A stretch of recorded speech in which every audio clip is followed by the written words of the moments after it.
one peep out of you and I'll break your nose. I won't say anything. Martha will tell you I won't say anything.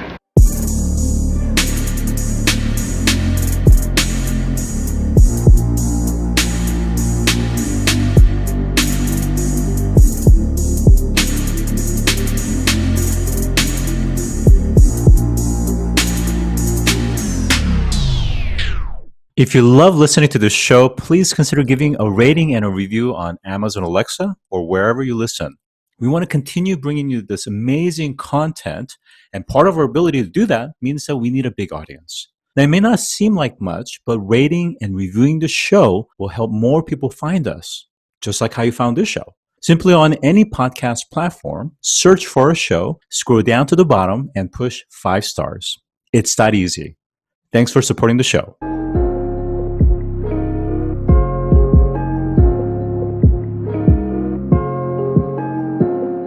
Today, I'm joined by Gordon Bacon, who is the CEO of Pulse Canada and CEO of the Canadian Special Crops Association. Thanks, Scott. It's good to be here. All right, so you've been with Pulse Canada for over 2 decades. Can you tell us about your role there as well as the mandate of the organization? Sure. Well, Pulse Canada was set up by grower groups and the companies that are processing and trading pulse crops. So that's pea, bean, lentil, and chickpea. Set up in 1997. So you're right, I've been around for more than 2 decades now. And our role is primarily, and always has been, to expand and diversify the market base for pulses, and Canadian pulses in particular, and to look at optimization of costs in the system. So we look at things like the inputs that are available, the transportation system, things that we need to have and do well to be a reliable supplier to more than 150 countries around the world that are importing Canadian pulse crops. Okay.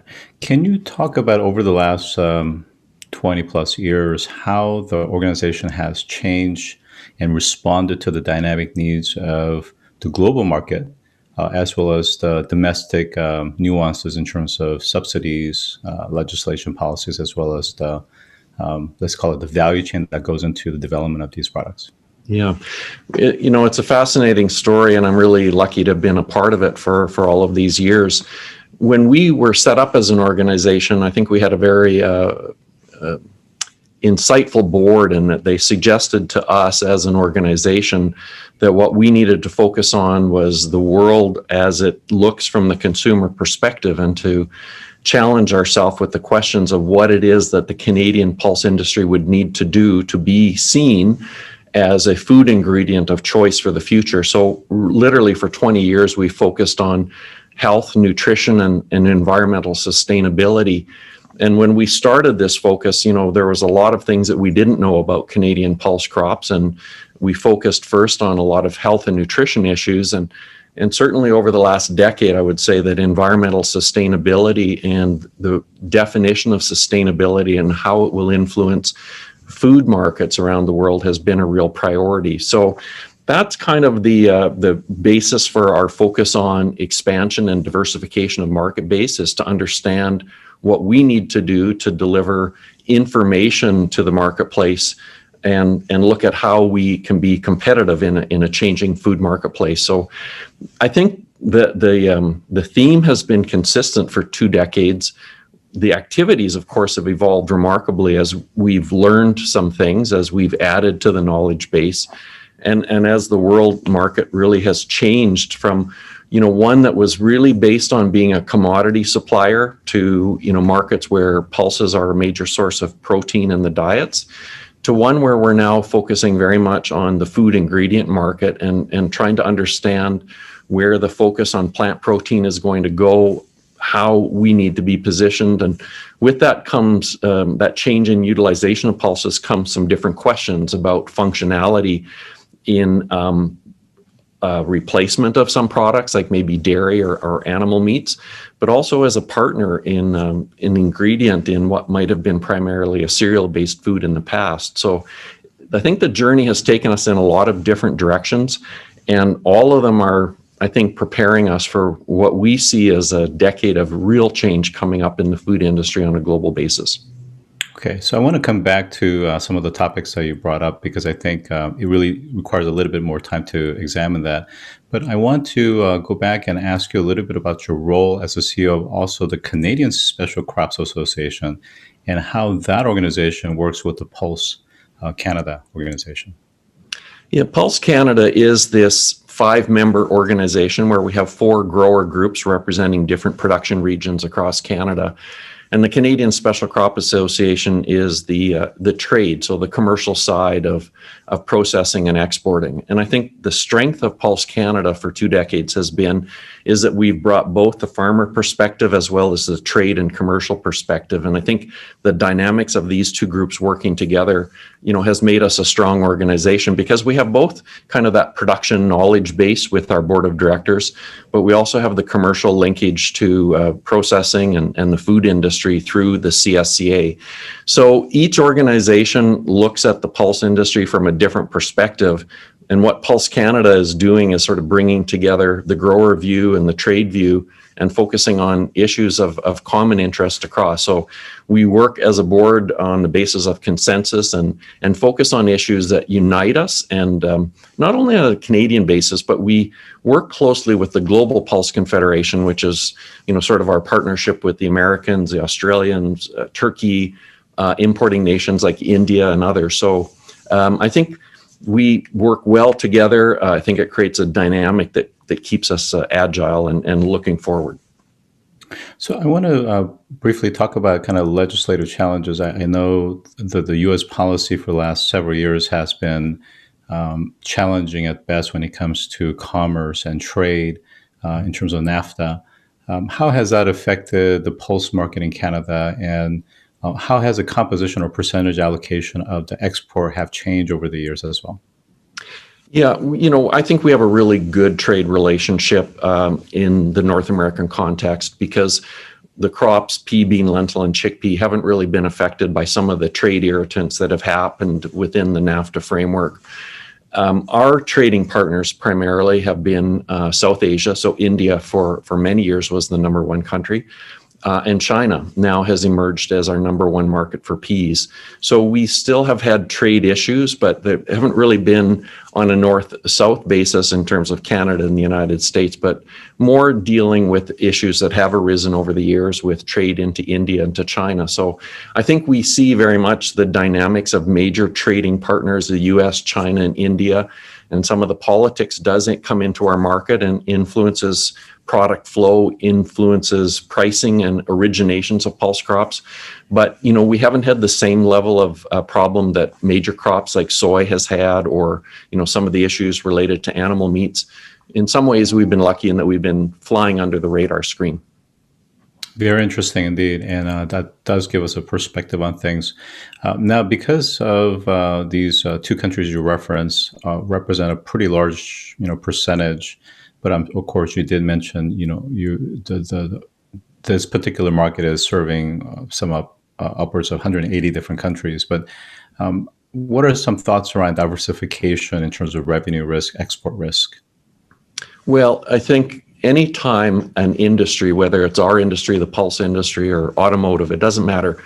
Anytime you're heavily reliant on one particular market, you are at a greater market risk. And I think this was the motivation 20 years ago, was to diversify our market base so that we become more than a commodity that is traded on the basis of price and very much influenced by events that may happen in India or happen in China or whatever market you're relying on.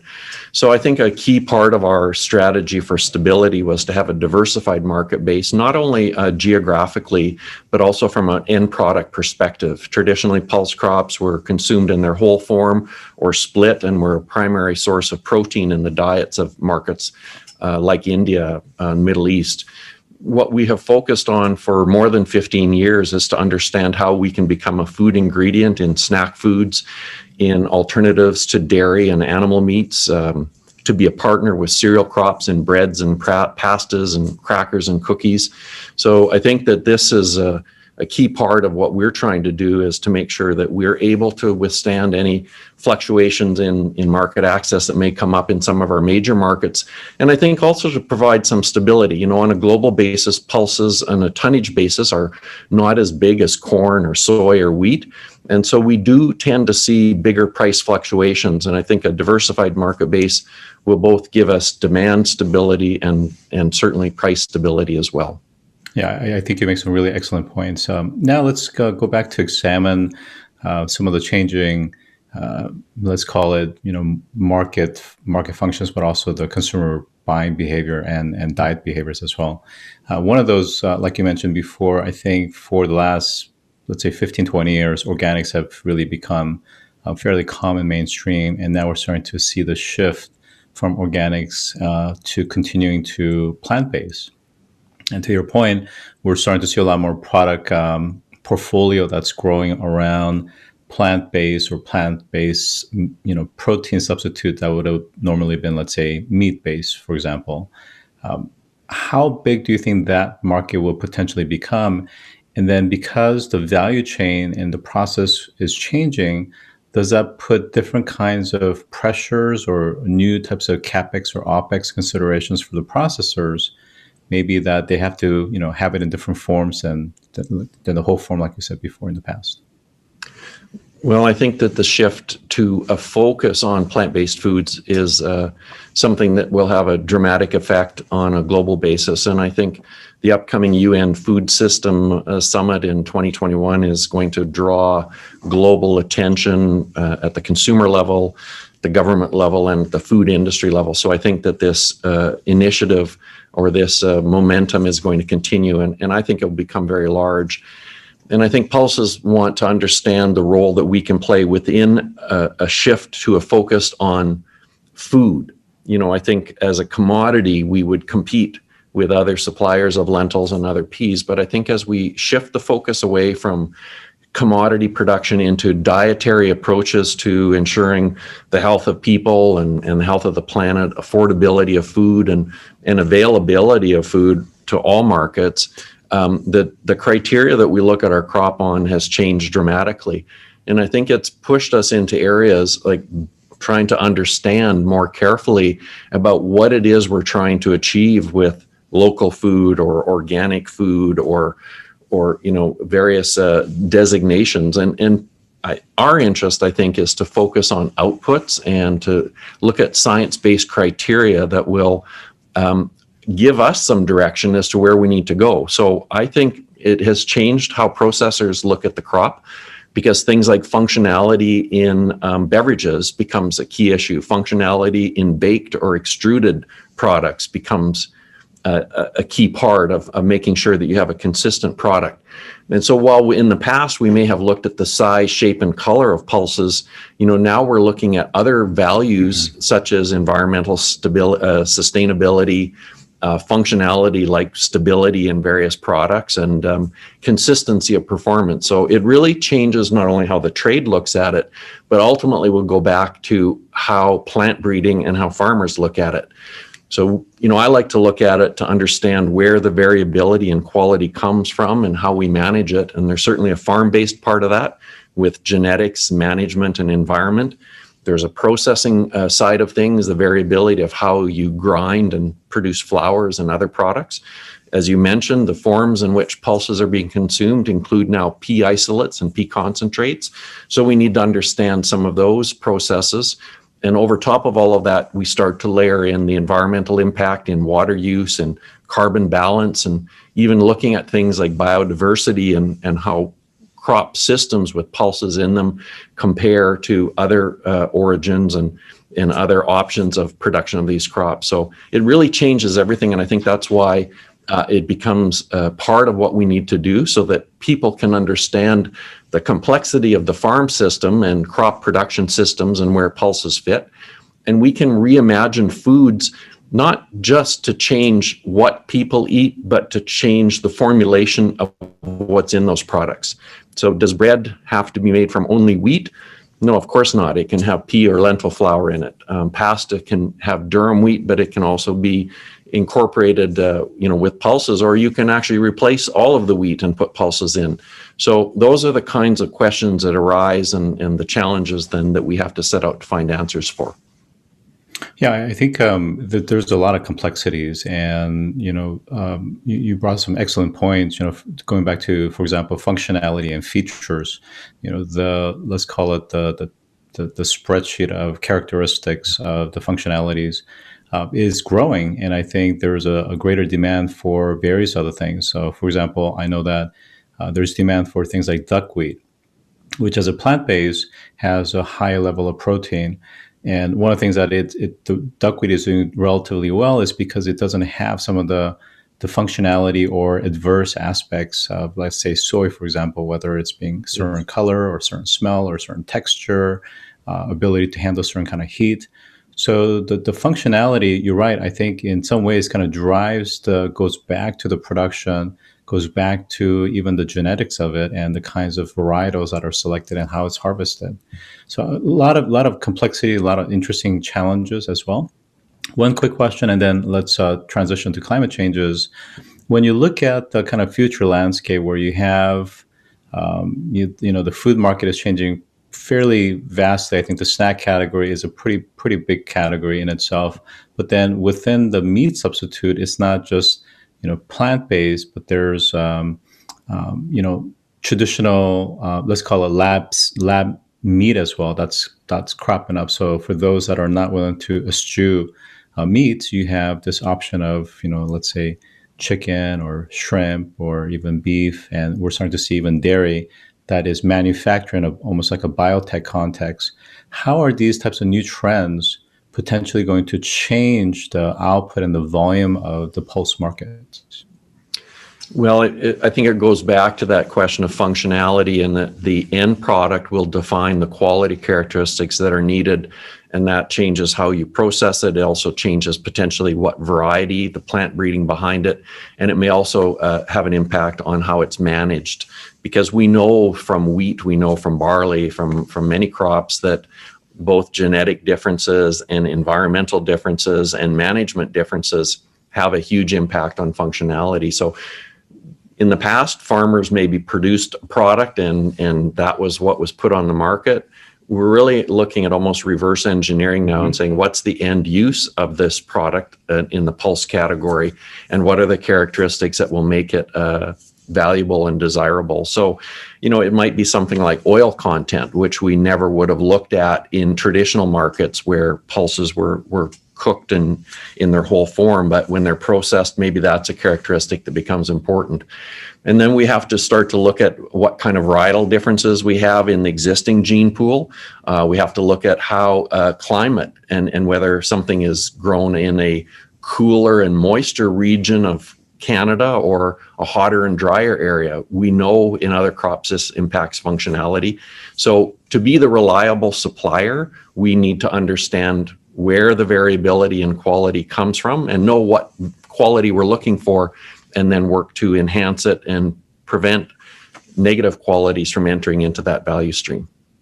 So this is a good segue to talk about climate change. So, before the start of this interview, you were asking me about the recent snowstorm that has hit the East Coast in America. And I made the comment that I think to some extent it's somewhat welcome, although it's been, of course, challenging in terms of infrastructure and road conditions and safety. But, we haven't actually had real snow for almost 2 years.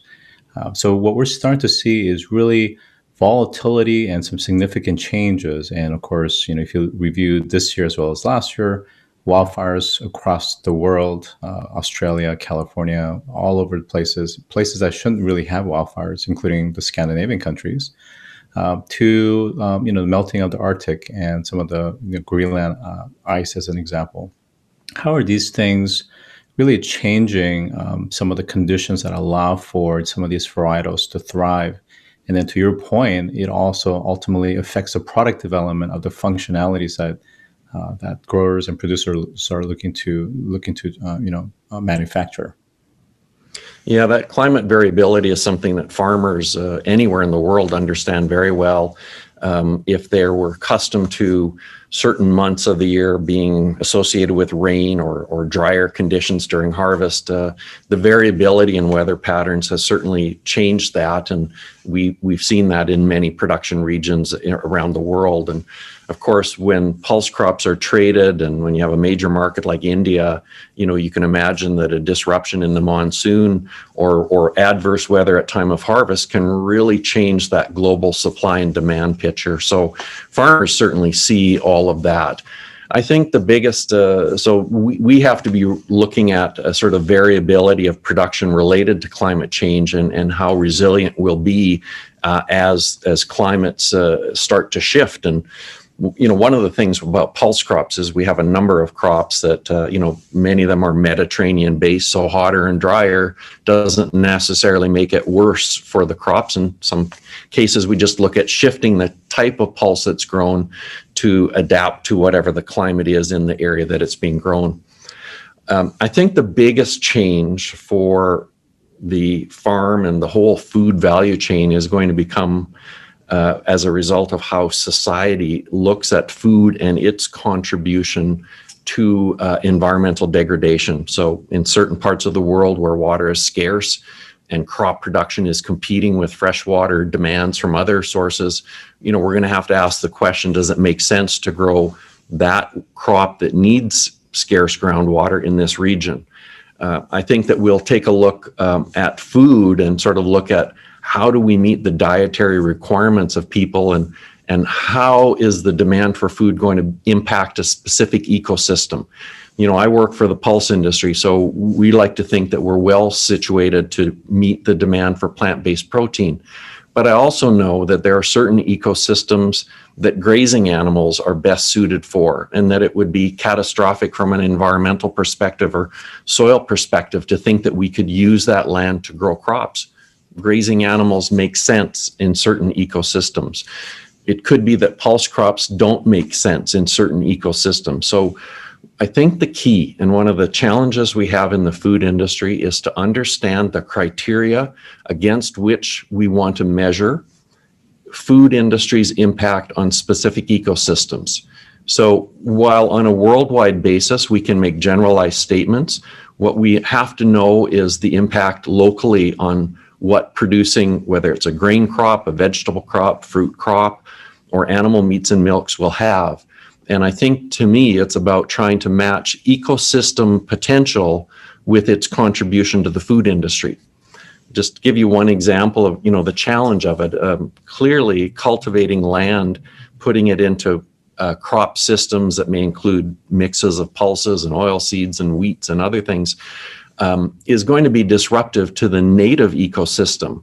But we also have to think about how we're going to feed 9 billion people, how we go back to these criteria of availability and affordability, and minimizing the impact on ecosystems in which food demand is going to draw on for the production. So climate change, I think, is a big part of how it impacts farmers, but I think what we will be rethinking is our approach to food. And those are discussions that I'm interested in being a part of, because we need to knit together all of these segments of farming and processing and food manufacturing. And we really need to be creative in thinking a bit about not only what we eat, but how it was grown in the area that we're drawing from. I think you make some excellent points, and I think we've definitely seen in the U.S. market some of the challenges with the bigger crop types like the corn, as well as wheat and soy, and how problematic it has been. And I'm curious, as you think about some of these aspirational aspects, how feasible is it in terms of the way the Canadian pulse market is structured, in the sense of, again, as a contrast, the U.S. is predominantly, I would say, corporate based, and corporate based has certain mandates for profit maximization, cost minimization, as an example, at all costs, regardless of biodiversity concerns, climate change externalities, and so forth. So how does a pulse market, given the fact that it's not in the exact trade war. It doesn't have the level of tonnage in terms of volume. Does it have the agility to really kind of reinvent itself and be more climate friendly? Well, there's no doubt. I think, and I don't know that I would differentiate by country. I think that farmers in production regions around the world will respond to changes in market demand. And I think that society may have to make a contribution to shifting farmers' practices in some areas, because we need to find that balance of affordability of food. And yet we recognize whether it's farmers in India or farmers in Canada also have to be in the business to make enough money to offer things like education for their children and healthcare and shelter. So rather than pitting one segment of the food sector against another, we really have to look at, how we have this contribution by farm practices to a better environmental outcome, but also the demand at the consumer food side. So I think one of the big challenges we have is going to be in creating a measurement of sustainability that is seen first by the consumers, so that they're making informed choices about their dietary choice for source of protein or carbohydrate, whatever the case may be. So I have very positive about our ability to evolve into a food system that has a smaller footprint, that is one that's sustainable. And I think that the work that lies ahead is really to develop the metrics behind how we're going to look at that, when we do keep in mind 9 billion people, affordability, availability, and looking at all of the environmental aspects that have to be part of it. For the remaining couple of minutes that we have, let's talk a little bit about legislation, policies, and subsidies. Certainly in the U.S., we've had some significant implications in terms of some of the trade war, specifically, not just with North America, but also with China and other economic blocs. And as a result, we've seen farmers really suffer. And one of the things that we see and read about, of course, are the rising levels of suicide. So there's been heavy subsidies to compensate to, I would say, fractionally, some of the losses because of inability to export out their products. As you look to 2021, what are some of the lobbying, legislative, and policy imperatives for Pulse Canada as you look to protecting some of your interests? Well, from a global trade perspective, this has been a constant for more than 2 decades, and that is every country around the world will want to both provide protection to their consumers for affordable food, but also want to provide protection to their farmers. So there's sort of this dynamic of protectionism and open market, depending on what you're trying to address. So on a global basis, market access continues to be an important part of food security and price stability. And as a major exporter, we have a perspective of, wanting to make sure there's some predictability. We understand a country like India is going to want to protect its farmers, but we also can work with them to make sure that we have access at times when the market needs pulses in India. On a domestic basis, I think the biggest change we're seeing right now is the government in Canada, who is putting as they say, a price on pollution. So carbon pricing, which will impact the bottom line of farmers. And I think that we want to work with the government of Canada to look for ways to foster the development of climate smart farming, but do it in a way that is recognizing the impact on the financial livelihood of farms here, and also making sure that we position Canadian agri-food products in markets around the world in a way that's competitive. So I think we have, of course, some domestic issues we'll be focusing on, but I think in 2021, the real game changer is going to be the kinds of discussions and commitments that come out of the Food System Summit that the United Nations will be holding. That will impact Canada, but it will also impact the whole food system around the world. So with that, I've been joined by Gordon Bacon, who is the CEO of Pulse Canada, as well as the CEO of the Canadian Special Crops Association. Thank you for joining today. Thank you. If you've enjoyed this episode, take a moment to rate our show on any podcast platform that you listen to. Scroll down to the bottom and push 5 stars. It's that easy. And as always, thanks for listening.